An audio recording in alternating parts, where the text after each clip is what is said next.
Hi hello നമസ്തേ. കുക്കി ആസ്ട്രോയുടെ അടുത്ത വീഡിയോയിലേക്ക് എല്ലാ ഫ്രണ്ട്സിനും സ്വാഗതം. ഡോക്ടർ രാജ്, താങ്കൾക്കും ഹൃദ്യമായ സ്വാഗതം. നമസ്കാരം. അപ്പോൾ എന്തൊക്കെയുണ്ട് വിശേഷങ്ങൾ? ഞങ്ങൾക്കിവിടെ നല്ല വിശേഷം തന്നെ. കാരണം ഞങ്ങളുടെ ഈ ജൈത്രയാത്ര നമ്മൾ ഉദ്ദേശിച്ച പോലെ തന്നെ നല്ല രീതിയിൽ തന്നെ മുന്നേറുകയാണ്. ധാരാളം അഭിപ്രായങ്ങളും നിർദ്ദേശങ്ങളും ഞങ്ങൾക്ക് ലഭിക്കുന്നുണ്ട്. ഏറെ സന്തോഷം. അപ്പോൾ ഇന്ന് നമുക്ക് നമ്മുടെയൊക്കെ ലൈഫിൽ ലക്കാണോ വലുത് അതോ കർമ്മയ്ക്കാണോ കൂടുതൽ പ്രാധാന്യം എന്നുള്ളതൊന്ന് മനസ്സിലാക്കാം. ഇപ്പോൾ അസ്ട്രോളജി പരമായിട്ട് നോക്കുമ്പോൾ ഒരാളുടെ ലക്കാണോ അതോ കർമ്മയാണോ ഏറ്റവും ഇമ്പോർട്ടൻറ്റ്? ഇപ്പോൾ ലക്ക് എല്ലാം നല്ലതാണെങ്കിൽ കർമ്മമൊന്നും ചെയ്യാണ്ടിരിക്കാം, ഇങ്ങനെയൊക്കെ ഉള്ള ആൾക്കാരുടെ തെറ്റിദ്ധാരണ ഉണ്ട്. അതുപോലെ തന്നെ ഈ ജ്യോതിഷത്തെക്കുറിച്ചോ അല്ലെങ്കിൽ ഇത്തരം സയൻസിനെ കുറിച്ചൊക്കെ പ്രശ്നമോ അല്ലെങ്കിൽ ഇതിനെ ഇഷ്ടപ്പെടാത്തവരോ അല്ലെങ്കിൽ ഇതിനെ എതിർക്കുന്നവരും പറയുന്ന ഒന്ന് രണ്ട് കാര്യങ്ങളാണ് ഇത്. എൻ്റെ ജാതകത്തിലെല്ലാം നല്ലതാണ്, അപ്പം ഞാൻ വെറുതെ ഇരുന്നാൽ പോരെ, അപ്പം ഇങ്ങനെയൊക്കെ. ഇതിനൊരൊറ്റ ഒരു ഇതേ ഉള്ളൂ. നമുക്ക് നമ്മുടെ മുന്നിലുള്ള ഒറ്റ സ്റ്റോറി തന്നെ. മഹാഭാരത യുദ്ധം നടക്കുമ്പോൾ അർജുനനും കൃഷ്ണനും, അപ്പോൾ അർജുനന്റെ കൂടെ കൃഷ്ണനുണ്ട്. എന്നിട്ടും കൃഷ്ണൻ അർജുനോട് ചോദിച്ചിട്ടില്ല, ഭഗവാൻ എൻ്റെ കൂടെ ഉണ്ടായിട്ടും ഞാൻ ഇതിനെ യുദ്ധം ചെയ്യണേ, എന്നാൽ അങ്ങ് തന്നെ ഇതൊക്കെ അങ്ങ് തീർത്താ പോരെ ഈ പ്രശ്നങ്ങൾ, അല്ലെങ്കിൽ എനിക്കൊരു റെമഡി പറഞ്ഞു തരും, ഞാനൊരു പൂജ അങ്ങ് ചെയ്തേക്കാം, ഇവിടെ വെച്ച് ഈ പ്രശ്നമൊക്കെ അങ്ങ് തീർക്കാം. അങ്ങനെയൊന്നും അല്ലായിരുന്നു. അവിടെ കർമ്മം ചെയ്യണം. അതുപോലെ തന്നെ നമ്മുടെ ഏറ്റവും വലിയൊരു പുസ്തകമായിട്ട് ഭഗവത്ഗീത തരുന്ന നോളജ് എന്ന് വെച്ച് കഴിഞ്ഞാൽ കർമ്മം ചെയ്യാന്നുള്ളത്. അത് നിങ്ങൾ ഏത് ഫീൽഡിലാണെങ്കിലും കർമ്മം ചെയ്യാണ്ട് ഇവിടെ നിന്ന് നമുക്ക് യാതൊരു രീതിയിലുള്ള ലിബറേഷൻ അല്ലെങ്കിൽ നമ്മുടെ ലൈഫിന് യാതൊരു ഒരു എൻഡിങ്ങും ഇല്ല. ഇപ്പം നമുക്ക് പറയുകയാണെങ്കിൽ ഈവൻ ടു അച്ചീവ് മോക്ഷ, കർമ്മയാണ് ഏറ്റവും ഇമ്പോർട്ടൻ്റ് ആയിട്ടുള്ള ഇത്. പക്ഷെ ഈ കർമ്മ നമ്മൾ ഓരോ ജന്മങ്ങൾ, നമ്മൾ പല ജന്മങ്ങളെ കുറിച്ച് സംസാരിക്കുന്ന ഒരു ഇതാണല്ലോ നമ്മുടെ ഒരു കൺസെപ്റ്റ്. അപ്പൊ ഈ ഒരു കൺസെപ്റ്റിൽ നമ്മൾ പല ജന്മങ്ങളും ജനിച്ചു വരുമ്പോൾ അതിന് നമ്മൾ ഓരോ ജന്മത്തിലെയും കർമ്മങ്ങളുടെ ഒരു ബ്ലെസ്സിങ്ങും കൂടെ ഉണ്ട്. അപ്പൊ നമ്മൾ 3 തരത്തിലുള്ള കർമ്മങ്ങളെ കുറിച്ച് പറയും. സഞ്ചിത് കർമ്മ, പ്രാരാബ്ധ കർമ്മ, അഗാമി കർമ്മ. അപ്പൊ നമ്മൾ ചെയ്തിരിക്കുന്ന നമ്മുടെ പഴയ കർമ്മങ്ങളുടെ പ്രാരാബ്ധ കർമ്മ നമുക്ക് ഈ ജീവിതത്തിൽ നമുക്ക് അനുഭവിച്ചേ പറ്റുള്ളൂ. അത് ഗുഡ് ആൻഡ് ബാഡ് രണ്ടും ഉണ്ട്. ഈ ഗുഡ് ആൻഡ് ബാഡ് എന്ന് പറഞ്ഞാൽ ഈ ഒരു കർമ്മം നമ്മൾ പഴയ ജന്മങ്ങളിൽ ചെയ്യുന്നത് തന്നെയാണ് നമ്മൾ ഈ ജന്മങ്ങളിലും നമുക്ക് ശ്രദ്ധിക്കേണ്ടത്. ഞാനൊരു വലിയൊരു ഗുരു ഉണ്ട്, അദ്ദേഹത്തിന്റെ പേര് ഞാൻ പറയുന്നില്ല. പക്ഷെ അദ്ദേഹം പറയുന്ന ഒരു കാര്യമുണ്ട്, നമ്മളെന്നാലും ജനിച്ചു പോയി, ജനിച്ചു. അപ്പൊ ഇവിടെ വന്നു, ഇനി നമുക്കൊരു കുറെ ഒരു ഫിക്സ്ഡ് ആയിട്ടുള്ള കുറെ കാര്യങ്ങളുണ്ട് ചെയ്യാനും ചെയ്യാണ്ടിരിക്കാനും ഒക്കെ. നമുക്ക് നല്ലതും ചീത്തയല്ലായിട്ടുള്ള ഒത്തിരി കാര്യങ്ങൾ നമുക്ക് ഇത് ചെയ്തിട്ടുണ്ട് നമ്മുടെ ഇത്. അപ്പൊ നമ്മൾ അതിനെക്കുറിച്ച് ഓർത്ത് വെറി ആവേണ്ട, നമ്മൾ അടുത്ത ഇനി ഒരു ജന്മം നമുക്ക് ഉണ്ടെങ്കിൽ അതിനകത്ത് നമുക്ക് നല്ലൊരു ബ്ലെസ്സിങ് കിട്ടുക, അല്ലെ ബ്ലെസ്സിങ് വേണമെന്ന് ഉദ്ദേശിച്ച് നമ്മൾ നല്ല കാര്യങ്ങൾ ചെയ്യുക.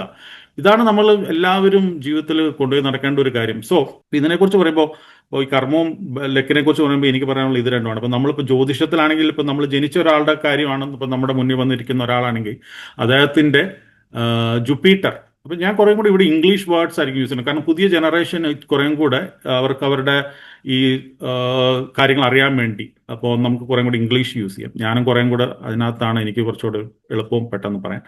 അപ്പോൾ ഈ ജുപ്പിറ്റർ എന്ന് പറഞ്ഞാൽ നമ്മൾ വ്യാഴൻ, അതുപോലെ ശനി. ഇത് രണ്ടും ആണ് മെയിൻ ആയിട്ട് ഒരാളുടെ ജീവിതത്തിൽ നമ്മൾ ഒരു ജാതകം അല്ലെങ്കിൽ ഒരാളുടെ ഒരു ഹൊറോസ്കോപ്പ് നോക്കാൻ. ഈ പറഞ്ഞ പോലെ ജുപ്പിറ്റർ ഒരു വളരെ നല്ല ഭാവങ്ങളിലായിരിക്കുകയാണെങ്കിൽ, ഫോർ എക്സാമ്പിൾ 159 ആക്സിസ്, ഇതിന് നമ്മൾ പറയണ ഈ ജ്യോതിഷത്തിൽ തന്നെ ഈ 12 ഭാവത്തിന് നമ്മൾ ഡിവൈഡ് ചെയ്തിട്ടുണ്ട്. അപ്പൊ ഇതിനകത്ത് ഫസ്റ്റ് 1, 5, 9 ഭാവങ്ങളെ നമ്മൾ ധർമ്മ ഭാവങ്ങളായിട്ടാണ് കണക്കാക്കുന്നത്. അതുപോലെ തന്നെ ബാക്കിയുള്ള ഭാഗങ്ങൾ ധർമ്മ, അർത്ഥ, കാമ, മോക്ഷ, ഈ 4 രീതിയിലാണ് നമ്മൾ ഡിവൈഡ് ചെയ്തിട്ടുണ്ട് ഈ 12 ഭാവത്തെ. അപ്പൊ അത് ഏതൊരു ചാർട്ട് എടുത്താലും ഇപ്പൊ അത് north Indian south Indian chart എടുത്താലും 12 ഹൗസസ് ആണ്. ഈ 12 ഹൗസസിനെ ഡിവൈഡ് ചെയ്തിട്ടുണ്ട് ധർമ്മ, അർത്ഥ, കാമോക്ഷം, വീണ്ടും ധർമ്മ, അർത്ഥ, കാമോക്ഷം. അങ്ങനെ ധർമ്മത്തിൽ വരുന്ന ഓരോ ഭാവമാണ് 1, 5, 9.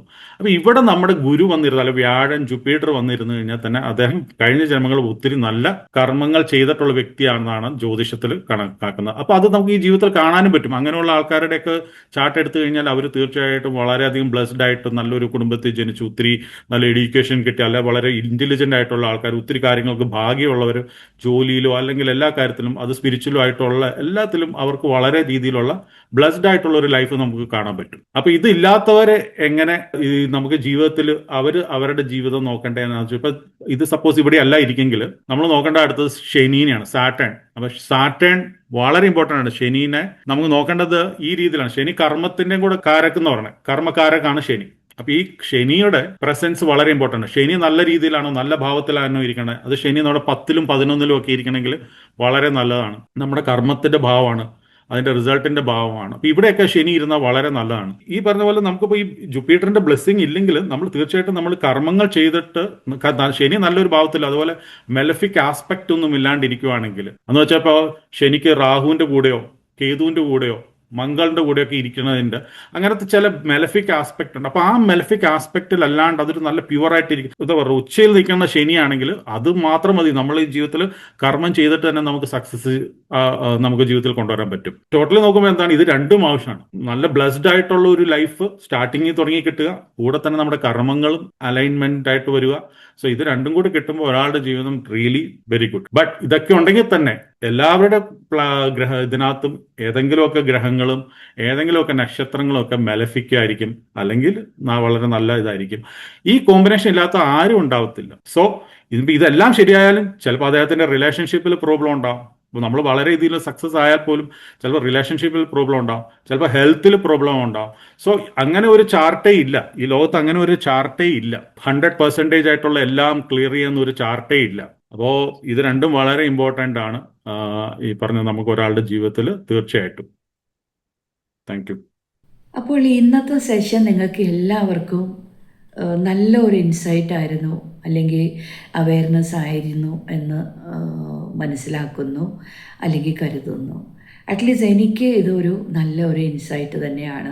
നമുക്കറിയുന്ന കാര്യങ്ങൾ തന്നെയാണ്, പക്ഷേ ഒന്നും കൂടി നമ്മളത് അതിനെപ്പറ്റി കേൾക്കുകയും കൂടുതലായിട്ട് മനസ്സിലാക്കുകയും ചെയ്യുമ്പം അതിൻ്റെ ഇമ്പാക്റ്റ് വേറെ ഒന്നാണ്. ഇതുപോലെ ഏതെങ്കിലും പർട്ടിക്കുലർ ആയിട്ടുള്ള വിഷയങ്ങൾ നിങ്ങൾക്കും കൂടുതൽ അറിയുവാനോ മനസ്സിലാക്കാനോ താല്പര്യമുണ്ടെങ്കിൽ ഞങ്ങളുമായിട്ട് ബന്ധപ്പെടുക. അതുപോലെ നിങ്ങളുടെ ഏതൊരു സംശയ നിവാരണത്തിനും കൺസൾട്ടേഷൻ ആണെങ്കിൽ അതിനും കൺസേൺസോ എൻക്വയറീസോ ഉണ്ടെങ്കിൽ തീർച്ചയായിട്ടും ഡോക്ടർ രാജിൻ്റെ സേവനങ്ങൾ ഓൺലൈനായിട്ട് ലഭ്യമാണ്. You can connect with us on our WhatsApp number 7012176219 7012176219. അപ്പോൾ ഇനി ഇതുപോലെ അടുത്തൊരു വിഷയമായിട്ട് അടുത്ത വീഡിയോയിൽ നമ്മൾ കണ്ടുമുട്ടുന്നത് വരെ signing off now your friend Gurudev Kaur. Thank you.